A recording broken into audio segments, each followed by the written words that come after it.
ก็สวัสดีทุกท่านนะครับวันนี้มือช่องทัดครับอีกแล้วนะฮะวันนี้เนี่ยผมจะพาไปดูโปรเจกต์ระดับเกรด F+ ตัวหนึ่งเลยนะครับก็คือว่าผมคิดว่ามันสามารถมาปฏิรูปวงการคริปโตได้นะฮะแล้วก็นักลงทุนรายใหญ่นะครับหรือว่าสถาบันการเงินรายใหญ่ๆเนี่ยในวงการคริปโตเนี่ยก็มีแนวคิดคล้ายๆกันนะครับแล้วก็ได้ร่วมลงทุนในโปรเจกต์ตัวนี้ด้วยนะฮะถ้าใครสนใจแล้วเนี่ยก็ไปฟังพร้อมกันเลยครับโปรเจกต์ที่ผมจะพาไปดูเนี่ยก็เรียกว่า Axila นะครับ Axila เนี่ยคืออะไรนะฮะมันก็คือเป็น cross border routing นะครับแล้วก็บวกกับ transfer protocol ความหมายก็คือว่าเขาเนี่ยต้องการที่จะสร้างสะพานนะฮะเชื่อมทุกบล็อกเชนนะครับแล้วก็เชื่อมทุก DApp ที่อยู่ต่างเชนกันเนี่ยให้สามารถทำงานร่วมกันได้นะครับก็โดยรวมแล้วเนี่ยสิ่งนี้มันก็เรียกว่า interoperability ถูกไหมฮะก็คือเป็นการทำงานระหว่างเชนหลายๆเชนร่วมกันนะฮะระหว่าง DApp หลายๆ DApp ร่วมกันนะครับทีนี้ผมจะพามาดูนะฮะว่า interoperability ที่มีในตอนนี้เนี่ยมันมีอะไรบ้างนะครับข้อหนึ่งเลยเนี่ยก็คือจะเป็นกลุ่มที่เป็น centralized system ถูกไหมฮะอย่างยกตัวอย่างก็คือเป็นพวก Binance นะครับหรือว่า KuCoin ถูกไหมฮะคือเขาสามารถทำงานร่วมกับหลายเชนได้ถูกไหมฮะเราโอนเงินเข้า Binance จากเชนหนึ่งนะครับเสร็จแล้วเราก็โอนออกมาอีกเชนหนึ่งอย่างนี้นะฮะเราก็สามารถทำอย่างนี้ได้ถูกไหมฮะอันนี้เนี่ยก็คือมีการ cross chain แล้วก็ทำงานร่วมกับเชนอื่นๆได้ถูกไหมฮะแต่ว่าข้อเสียของมันเนี่ยก็คือเขาไม่สามารถเชื่อมต่อกับ decentralized ได้นะครับคือสมมติว่าถ้ามี DEX นะครับหรือว่า decentralized อื่นเนี่ยเราก็ต้องทำการโอนออกมาถูกไหมครับสมมติว่าเราต้องการใช้งาน swap นู่นนี่นั่นเราก็ต้องโอนมาที่ MetaMask ก่อนถูกไหมครับแล้ว MetaMask ก็ถึงจะสามารถไปทำงานร่วมกับเชนนู้นเชนนี้ได้ถูกไหมครับที่เป็น decentralized exchange ต่างๆนะฮะคือเราไม่สามารถเอา Binance เนี่ยมาทำงานโดยตรงได้นะครับอันนี้ที่ผมเข้าใจก็คือจะเป็นประมาณนี้นะฮะอันที่2เนี่ยหรือที่เรียกว่า interoperability hub นะฮะตอนนี้เนี่ยที่มันมีอยู่ก็จะยกตัวอย่างเช่นเป็นพวก Cosmos นะครับหรือว่า Polkadot นะครับอย่าง Polkadot เนี่ยก็คือจะมีเรื่องของ Relay Chain นะครับมี Substrate นะฮะก็คือให้บล็อกเชนใหม่ๆเนี่ยมาทำงานเรื่องกับ Ecosystem ของ Polkadot นะครับโดยมี Polkadot เป็นศูนย์กลางนะครับทีเนี้ยการทำงานของ Polkadot เนี่ยมันก็จะสามารถเชื่อมได้ในกลุ่มเดียวกันของ Polkadot ถูกไหมครับ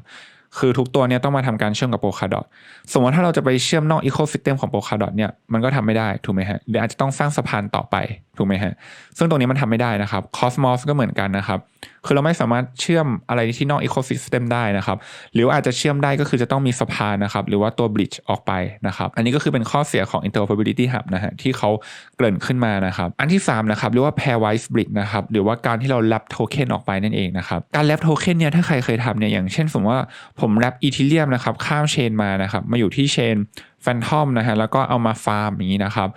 ทีเนี้ยการทำอย่างนี้เนี่ยมันต้องมีการเขียนโค้ดที่ค่อนข้างเฉพาะนะฮะอันนี้ที่ผมอ่านในไวท์เปเปอร์นะครับบอกว่ามันต้องมีการเขียนโค้ดที่ค่อนข้างเฉพาะสมมติว่าเราต้องการให้โทเค็นไหนเนี่ยถูกแรปออกมาเราก็ต้องมีการเขียนโค้ดเฉพาะกับเหรียญโทเค็นตัวนั้นๆถูกไหมฮะแล้วที่สำคัญเนี่ยมันต้องมีการล็อกอัพcollateral นะครับก็คือเอาสินทรัพย์ไปค้ำประกันถึงจะสามารถดึงแรปโทเค็นออกมาได้สมมติว่าผมต้องการเอาแรปอีเทเรียมออกมาถูกไหมฮะหรือว่าแรปอะไรก็ตามออกมาผมก็ต้องทำการล็อกอีเทเรียมเอาไว้เพื่อดึงแรปอีเทเรียมออกมาหลักการมันจะเป็นประมาณนี้ฮะแล้วพอสมมติว่าผมโอนแรปอีเทเรียมกลับมาปุ๊บหรือว่า W อีเทเรียมนะฮะกลับมาปุ๊บก็ค่อยมาแลกเปลี่ยนคืนเป็นอีเทเรียมในเชนของอีเทเรียมอย่างนี้นะฮะซึ่งตรงนี้เนี่ยมันก็จะได้แค่กับโทเค็นบางอย่างนะฮะถ้าลองสังเกตมันก็จะไม่ได้มีทุกโทเค็นที่สามารถทำอย่างนี้ได้หมดนะครับอันนี้ก็คือเป็นข้อเสียของ pairwise bridge นะฮะหรือว่าพวกเราโทเค็นอันที่4นะครับก็เรียกว่า single bridge นะครับก็คืออย่างการที่มี rainbow bridge นะครับหรือว่าตัว aurora อะไรอย่างนี้นะฮะที่แบบสามารถเชื่อม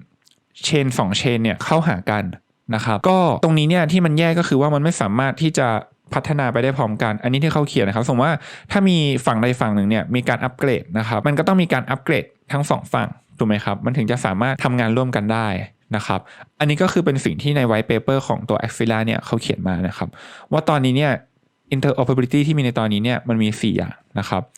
บแล้วก็ทั้ง4อย่างเนี่ยก็มีข้อเสียหมดนะครับแล้วเขาก็บอกว่าตัว Axila เนี่ยจะมาแก้ปัญหาเหล่านี้ทั้งหมดเลยนะฮะทีนี้ก็มาดูนะครับว่าตัว Axila เนี่ยแก้ปัญหาอะไรนะครับอย่างแรกเขาบอกว่าการเชื่อมต่อของเขาเนี่ยจะเรียกว่า plug and play นะฮะหลักการก็คือมันเชื่อมต่อง่ายฮะอารมณ์เหมือนเสียบปลั๊กแล้วก็สามารถทำงานได้เลยเหมือนอารมณ์เหมือน USB ต่อ USB ปุ๊บสามารถทำงานร่วมกันได้เลยอันที่2เนี่ยเขาเรียกว่า cross chain routing ฮะคือเขาบอกว่าอย่างอินเทอร์เน็ตเนี่ยมันจะมีเรื่องของ address นะครับมี routing path นะฮะก็คือมีการบอกเส้นทางว่าต้องไปเส้นทางไหนนะครับแล้วก็แต่ละเว็บเนี่ยก็จะมี address ของตัวเองถูกไหมฮะอันนี้เนี่ยเขาบอกเหมือนกันครับว่าการทำงานของ Axila เนี่ยจะคล้ายกับอินเทอร์เน็ตนะครับความหมายก็คือว่าเขาบอกว่าแต่ละบล็อกเชนก็คือจะมี address ของตัวเองถูกไหมครับแล้วก็จะมี routing path ของตัวเองฉะนั้นเนี่ยการเชื่อมต่อก็จะทำได้ง่ายเหมือนอินเทอร์เน็ตแต่ละเว็บแต่ละบล็อกเชนแต่ละ DApp ก็สามารถเชื่อมต่อกันได้นะครับโดยที่ไม่ยากนั่นเองนะครับอันที่3นะฮะupgradability support นะฮะเขาบอกว่า อย่างที่ผมบอกไปเนอะอย่าง Single Bridge เนี่ยเขาบอกว่าแต่ละพอมีอันใดอัปเกรดอันนึงอ่ะมันก็จะกระทบกับระบบทั้งหมดถูกไหมครับอันนี้เขาบอกว่ามันจะไม่เป็นปัญหาอย่างนั้นนะครับเขาบอกบน Axfina Ecosystem เนี่ยเวลาอัปเกรดเนี่ยจะไม่มีผลกระทบนะครับหรือว่าจะมีผลกระทบน้อยมากๆสมมติว่ามีเชนใดเชนหนึ่งทำการอัปเกรดนะครับหรือว่ามีการเปลี่ยนแปลงอะไรก็ตามเนี่ยก็จะไม่มีผลกระทบต่อ interoperability ก็คือความหมายก็คือเขายังสามารถเชื่อมต่อและก็ใช้งานด้วยกันได้นั่นเองนะครับอันนี้คือเขาบอกเป็นข้อดีที่ Axfina เนี่ยเสนอขึ้นมานะครับอันที่4ก็คือเป็น uniform language นะครับ for application ความหมายก็คือว่าเขาจะมีเหมือนเป็นภาษานะครับที่สามารถใช้สื่อสารด้วยกันได้นะครับไม่ว่าเชนนั้นเนี่ยหรือว่าแอปพลิเคชันอื่นๆเนี่ยคือแอปพลิเคชันในเชนต่างๆเขาก็จะมีภาษาของเชนนั้นๆถูกไหมฮะเขาบอกว่าสิ่งที่เขาจะทำเนี่ยก็คือทำให้แต่ละแอปพลิเคชันแต่ละ DApp ต่างๆเนี่ยสามารถเชื่อมกันได้โดยที่ไม่มีข้อจำกัดเรื่องเชนนะครับหรือว่าบล็อกเชนที่อยู่ในเชนคนละเชนเนี่ยครับก็จะไม่มีข้อจำกัดตรงนี้นะฮะโอเคนะฮะก็อันนี้เป็นข้อที่ Axfina เนี่ยเขาเสนอขึ้นมานะครับว่าเขาจะแก้ปัญหาเหล่านี้นะครับผมทีนี้นะครับผมจะพามาดูนะครับว่าตัว Axfina Network เนี่ยมันเป็นยังไงนะครับเขาก็โชว์ให้ดูนะครับอย่างตรงข้างบนเนี่ยก็จะเป็นตัว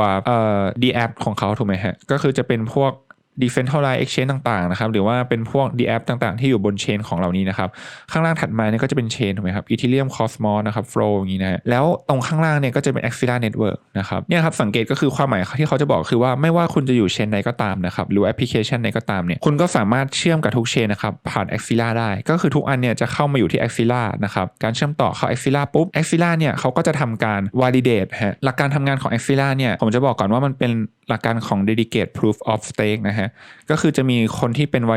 validator นะครับแล้วก็การที่เราจะรัน transaction ต่างๆเนี่ยก็จะมีคนที่มา validate ข้อมูลต่างๆแล้วก็ตรวจสอบ transaction ของเรานะครับพอ validator ทำการตรวจสอบ transaction ผ่านปุ๊บเราก็จะสามารถโอนเงินนะครับหรือว่าทำ transaction เนี่ยข้ามเชนได้เลยนะครับโดยที่เราไม่จำเป็นต้องมี bridging นะครับหรือว่ามีการโอนเข้า exchange ต่างๆก่อนเพื่อย้ายใหม่แล้วก็สามารถทำข้ามเชนได้เลยนะครับโดยที่กระเป๋าตังค์เราเนี่ยอาจจะอยู่ที่ MetaMask เหมือนเดิมอะไรอย่างงี้นะฮะแล้วก็ทำข้ามมาเชนอื่นได้เลยนะครับอันนี้ก็คือเป็นข้อดีที่เขาเสนอนะฮะว่าเราสามารถทำทุกอย่างได้เนี่ยผ่านกระเป๋าตังค์ใบเดียวกันเลยนะฮะนี่เขาบอกว่าเขาก็โชว์ให้ดูนะข้อดีเนี่ยที่มันจะเกิดขึ้นเนี่ยกับการที่ทุกเชนเนี่ยสามารถรวมกันได้เนี่ยมันมีอะไรบ้างนะครับอันนี้ก็เห็นว่ามีเชน Bitcoin นะครับมี Avalanche นะฮะมี Cosmos นะครับมีตัวของ Luna นะครับขอโทษตัวของ Terra Chain นะครับแล้วก็ตัวของ Ethereum นะฮะอันนี้เขายกตัวอย่างให้ดูนะฮะจริงๆเขามี Polkadot ก็มีนะครับอะไรอย่างนี้นะเขาก็บอกว่าสามารถเชื่อมได้หมดนะครับก็เห็นได้ว่าอย่างตรงนี้ก็จะเป็น DApp นะครับพวกแพลตฟอร์มต่างๆนะครับหรือว่า DeFi ต่างๆเนี่ยมันก็จะมีเรื่องของ Total Lock Value อยู่ไหมถูกไหมฮะมี Liquidity ต่างๆนะครับซึ่งปกติการที่เราจะย้าย Liquidity ต่างๆจากพวกโปรโตคอลเหล่านี้เนี่ยมันก็ทำยากถูกไหมครับบางคนเขาก็ขี้เกียจย้ายถูกไหมครับแต่ว่าถ้ามี Axfina แล้วเนี่ยสิ่งที่จะเปลี่ยนไปคือยังไงนะครับเขาก็บอกว่า liquidity pool นะครับหรือว่า total lock value ต่างๆที่ล็อกอยู่ในตรงนี้มันก็จะสามารถเชื่อมกันได้หมดถูกไหมครับพอมันมีสิ่งที่มาเชื่อมตรงนี้เนี่ยเราสามารถย้ายเงินไปมาได้สบายๆเนี่ยเหมือนแค่คุณมีกระเป๋าใบเดียวคุณย้ายไปย้ายมาได้หมดเนี่ย liquidity มันก็จะ flow มากขึ้นนะครับแล้วก็เงินเนี่ยจากที่มันจะถูกล็อกไว้ตามที่ต่างๆแต่ละที่เนี่ยอยู่ไม่กี่ที่มันก็จะสามารถทำให้เขาเรียกว่า liquidity เนี่ยมันแชร์กันหมดนะครับแล้วก็เงินก็จะสามารถสะพัดมากขึ้นนะครับโอเคนะฮะพวกโปรโตคอลเหล่านี้ก็คือจะเติบโตได้มากขึ้นไปอีกนะครับผมก็คือสามารถแชร์เรื่องของ liquidity กันได้นะครับผมโอเคนะฮะอันนี้ก็คือเป็นข้อดีที่เขาเสนอขึ้นมานะครับแล้วเขาก็บอกว่าเป็นอนาคตของบล็อกเชนนะครับต่อไปยังไงบล็อกเชนเนี่ยมันต้องสามารถคุยกันได้นะฮะไม่สามารถที่จะอยู่แค่ในอีโคซิสเต็มของตัวเองอย่างเดียวได้นั่นเองนะฮะทีนี้ผมก็พามาดูนะครับอันนี้ก็คือเป็นไดอะแกรมของเขานะฮะว่าการทำงานของเขาเนี่ยมียังไงนะครับเขานะฮะจะมีสะพานอยู่2ตัวนะครับอย่างแรกนะครับก็คือตัวของ CGP นะฮะหรือว่า Cross Chain Gateway Protocol นะฮะตัวนี้เนี่ยก็จะเป็นการทำงานพื้นฐานนะครับระหว่างเชนนะฮะก็สังเกตว่าตรงนี้จะเป็นระดับของเชนนะครับคือจะไม่มีเรื่องของ DApp มาเกี่ยวข้องนะครับตรง Threshold Crypto เนี่ยอันนี้ไว้มันเป็นหลักการทำงานของเขานะครับว่าตัว Validate เนี่ยมันจะต้อง Validate มีกี่ Validator นะครับเราต้องมี Seed Phrase อะไรยังไงอันนี้ผมขอข้ามไปแล้วกันครับมันเป็นหลักการทางเทคนิคของเดฟเขานะครับอันนี้ถ้ายังไงเดี๋ยวผมแปะไว้เปเปอร์ให้ไปอ่านต่อนะครับหลักการคือว่าตัว CGP เนี่ยก็คือจะเชื่อมระหว่างเชนต่างๆถูกไหมครับตัวถัดมาเนี่ยก็คือจะเป็นตัวของ CTP นะครับ CTP เนี่ยเขาย่อมาจาก Cross Chain Transfer Protocol นะครับ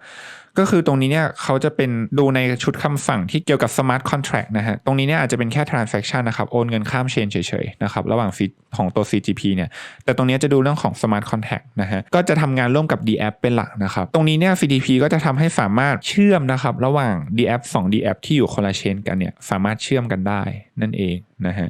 อันนี้ก็คือเป็นหลักการของเขาแล้วทุกทางเนี่ยก็จะสามารถมาเชื่อมกันผ่านตรงนี้ได้ครับที่เรียกว่า Axilla Network นั่นเองนะครับเนี่ยสังเกตครับทุกทางสามารถมาเชื่อมกันได้ที่ตัว Axilla Network นะครับโอเคนะฮะอันนี้ก็เป็นหลักการของเขานะครับทีนี้ที่ผมอยากให้ดูตัวนี้เนี่ยมันมีอะไรบ้างนะครับคือตรงนี้เนี่ยจะเห็นได้ว่าตอนนี้โปรเจกต์ของเขาระดมทุนไปได้ประมาณ$20 ล้าน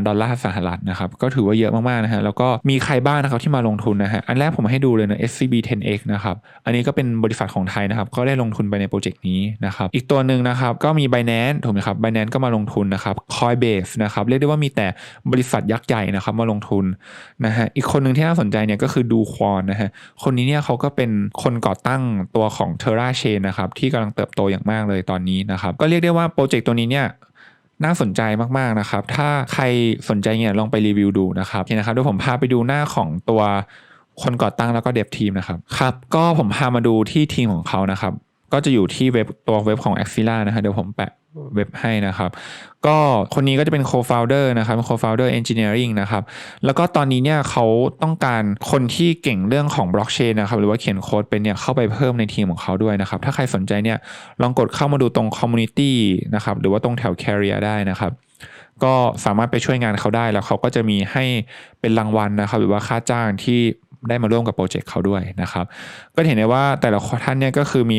ผลงานที่ดังๆทั้งนั้นเลยนะฮะลองอ่านดูได้ครับแล้วก็ลองกดเข้าไปดูอย่างคนนี้เขาก็เป็นคณิตศาสตร์โอลิมปิกนะฮะก็เหรียญทองคณิตศาสตร์โอลิมปิกก็น่าจะต้องเก่งประมาณนึงนะครับ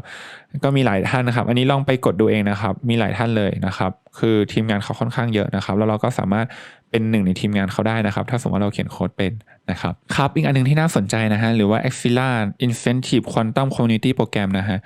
ตัวนี้เนี่ยคืออะไรนะครับตอนนี้เนี่ยคือ Axilla เขายังเป็นอะไรที่ใหม่อยู่นะครับแล้วก็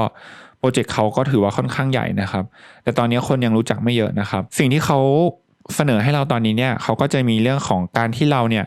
มาพูดถึงนะครับตัวโปรโตคอลของเขานะครับหรือว่าตัวเน็ตเวิร์กของเขาเนี่ยว่าทำงานยังไงบ้างนะครับแล้วก็นำเสนอนะครับไม่ว่าจะเป็นการโพสต์นะครับผ่าน Facebook นะครับการทำบล็อกโพสต์นะฮะหรือว่าทำไกด์นะครับแปลไว้เปเปอร์ก็ได้นะครับหรือว่ามี Telegram Discord Bot ต่างๆนะครับโปรโมทตัวแพลตฟอร์มเขาเนี่ยเราก็จะสามารถลุ้นรับ Airdrop ได้นะครับโดยหลักการของเขาเนี่ยก็คือจะจบวันที่17เดือนมกรานะครับก็ใน300ท่านแรกเนี่ยก็จะได้รับ Airdrop นั่นเองนะครับก็ถ้าใครสนใจก็มาทำด้วยกันได้ครับอันนี้ผมก็เข้าร่วมเหมือนกันนะครับก็จะได้ไม่ได้ยังไงก็รอดูกันอีกทีนะครับวันนี้ผมก็มาบอกเพื่อนๆที่ตามช่อง YouTube ผมเฉยๆนะฮะก็ถ้าใครสนใจไงก็ลองไปดูกันได้ครับเดี๋ยวผมแปะลิงก์ตัว Axilla ไว้ให้ข้างล่างนะครับผมโอเคนะฮะสำหรับคลิปวันนี้ก็จบเท่านี้ครับถ้าใครชอบไม่ชอบยังไงก็คอมเมนต์ไว้ข้างล่างได้เลยครับแล้วก็ช่องนี้ก็จะนำสาระดีๆเกี่ยวกับโลกการเงินการลงทุนมาฝากทุกท่านนะครับผมก็สำหรับวันนี้ก็มีแค่นี้ครับสวัสดีครับ